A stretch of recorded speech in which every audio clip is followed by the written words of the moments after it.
Do you remember that time when Iron Fist was awesome? Well, Pepper Ridge Farm remembers. No, but seriously, I'm referring to that time when an Iron Fist comic book took your breath away. You're breathtaking! I'm talking explosive fight scenes, drama that makes you go, deep and fascinating lore, and a brilliant cast of characters that pleasantly rounds out the whole experience. Welcome back, my fellow comic book friends, to Comic Casper. This is another spoiler-free comic book review, so let's kick it. Haha, not this time. Balls. This is The Immortal Iron Fist and The Immortal Weapons Marvel Omnibus. The main writers are Ed Brubaker, Matt Fraction, and Dwayne Swierczynski, supported by a stellar cast of artists. If you're familiar with the Netflix TV show Iron Fist, I want you to know this comic book is a billion times better in every way imaginable. So what's inside this omnibus? Well, 37 comic book issues for starters, this being Immortal Iron Fist 1 through to 27, an annual one, Immortal Fist Orson Randall and the Green Mist of Death, Immortal Iron Fist, The Origin of Danny Rand, Immortal Iron Fist, Orson Randall and the Death Queen of California, Immortal Weapons 1 through to 5, and I Am an Avenger 1, plus the extras on the back like character designs, sketches, behind the scenes stuff, spanning a total of 1,048 pages full of martial arts goodness. The series was originally published between 2006 and 2009, whilst this omnibus was published on the 28th of February 2023 with a retail price tag of $125 US. I have the direct market variant dust jacket. The standard cover looks pretty slick too. The binding is this blend of sewn and glued, but unfortunately my copy of this collected edition has become unglued at the top. An absolute bummer for us collectors, but oh well, nothing like a bit of glue won't fix.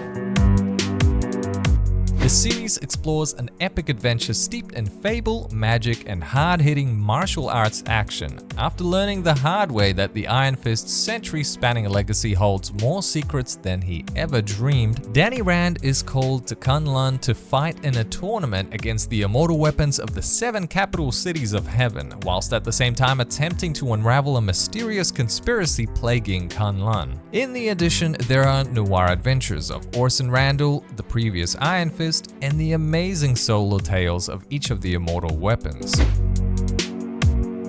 The Immortal Iron Fist series is a strong debut with the writings of Brubaker and artwork of David Ayer. They make an excellent team and complement each other's styles. It's an absolute shame Brubaker only ended up writing 8 out of the 27 issues of that main series, and you can clearly tell when he's behind the wheel of the storytelling. The emotional depth permeates every page. Everything you are reading feels meaningful and impactful. After all, this is what Brubaker excels at. You truly feel connected to Danny Rand, as well as the key supporting cast. The thoughts, expressions, and reactions of the characters feel compelling because they feel like they could be your own. Certain story beats down the line really target your heartstrings, which to my surprise, I didn't think a story centered around martial arts could be so deep.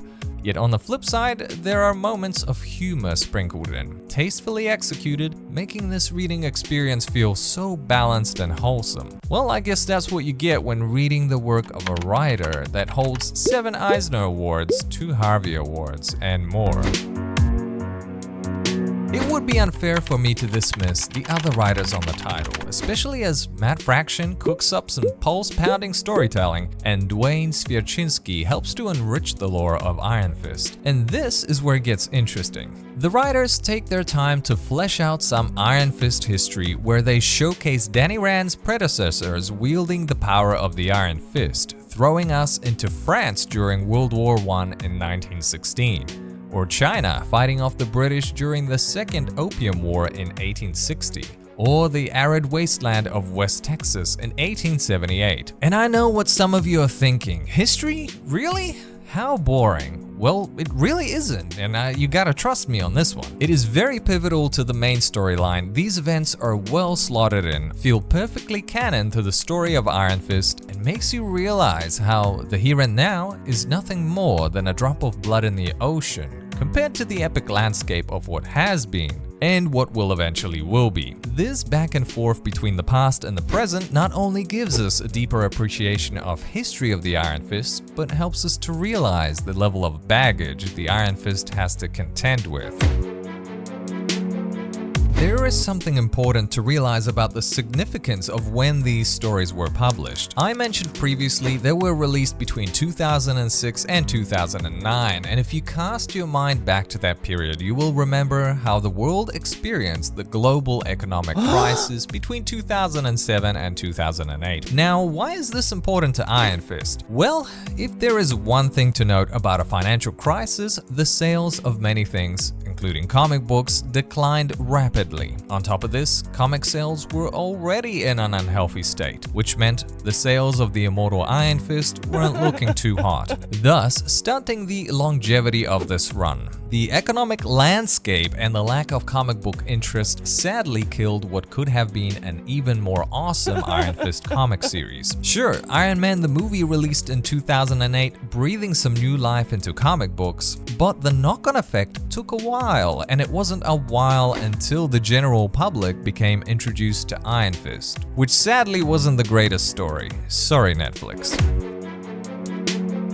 Now let's talk about art. Travel Foreman and David Ayer created the bulk of the art in this omnibus, but to me, the standout artist would have to be David Ayer, who penciled 11 out of the 27 issues of the immortal Iron Fist. Ayer's shading is powerful. Every page appears heavily layered, making you believe these pages have texture to touch. Despite the shading giving this book a dramatic tone, he doesn't neglect color, applying it tastefully in all the right places. To me, this looks like he's striking a fine balance between business and pleasure. On that note, this perfectly coincides with the writer's vision of a serious story drenched in drama that still has room for lighthearted moments. After all, we're all human. Life is not all doom and gloom. We know how to make light of serious situations, just like Danny Rand, and I suppose that's art imitating life. Now, if you end up enjoying the artwork of David Ayer and the writings of Matt Fraction, then the next logical step would be to check out the Hawkeye Marvel Omnibus by Matt Fraction and David Ayer, and I'll be doing that myself soon too. Apparently it's a banger. Now, it would have been great to see David Ayer pencil each and every single page of this run, but I think the reality is the time pressure these creators are working under prevents this from being achievable, hence why Western publishers have rotating teams. Schedules must be met. The corporate machine waits for no one. On a side note, I think that's where manga may have the edge. The art team tends to be the same. You know what you're gonna get every single time. Unless, well, I hate to say it,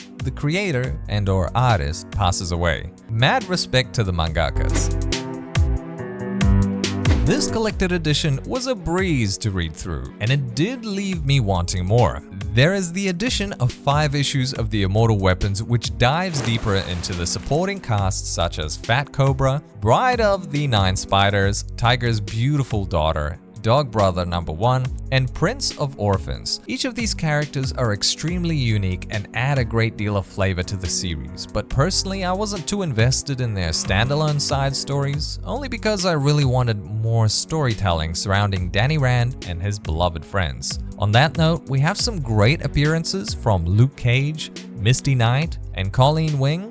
It was fun witnessing their interaction and teamwork as they navigated their way out of sticky situations. Now, brilliant character building and banter aside, we get a good taste of what the mystical city of Kunlun is like, the etiquettes in this world, the grueling journey one must endure in order to become the Iron Fist, and the various threats that plague the city. Also, a nice insight into the Nuan, who holds the mantle of Yuti, the leader of the city, Lei Kung, referred to as Thunderer, who is the master of martial arts in the city of Kunlun. Also Davos, referred to as the Steel Serpent and the son of the Thunderer. So who will this collected edition appeal to? Well, I would like to think it is anyone who is in love with all things martial arts, whether practicing it or enjoying the epic selection of movies in this day and age. Oh, and by the way, check out the Raid movies. Some of the coolest movies to date. Both 1 and 2 are top tier. Just wish a third one saw the light of day. Anyway, I digress. Also, if you like something with a hint of conspiracy, the odd twist and turn, dashes of drama, and loads of travel to the past to experience the previous lives of the preceding hosts of Iron Fist, then you're in for a treat. Now there's plenty of wholesome elements too, and some business elements thrown in there. After all, Danny Rand is in charge of a multi-billion-dollar company, so it's fair to say, between otherworldly tournaments, supernatural elements, and armies of henchmen, Danny Rand gets stretched pretty thin as the defender of our earthly realm. But it's comforting to see that his lightheartedness never really fades away. The Immortal Iron Fist and the Immortal Weapons Omnibus is a fun read, and a reminder of how awesome Danny Rand, the Iron Fist, can be, if the right team of creators come together to put their creative talents to some good use. Now, most importantly, a big thank you for taking the time to watch this video. Let me know in the comments below what kind of comic books you're reading right now, and I will catch you soon with some more comic book content.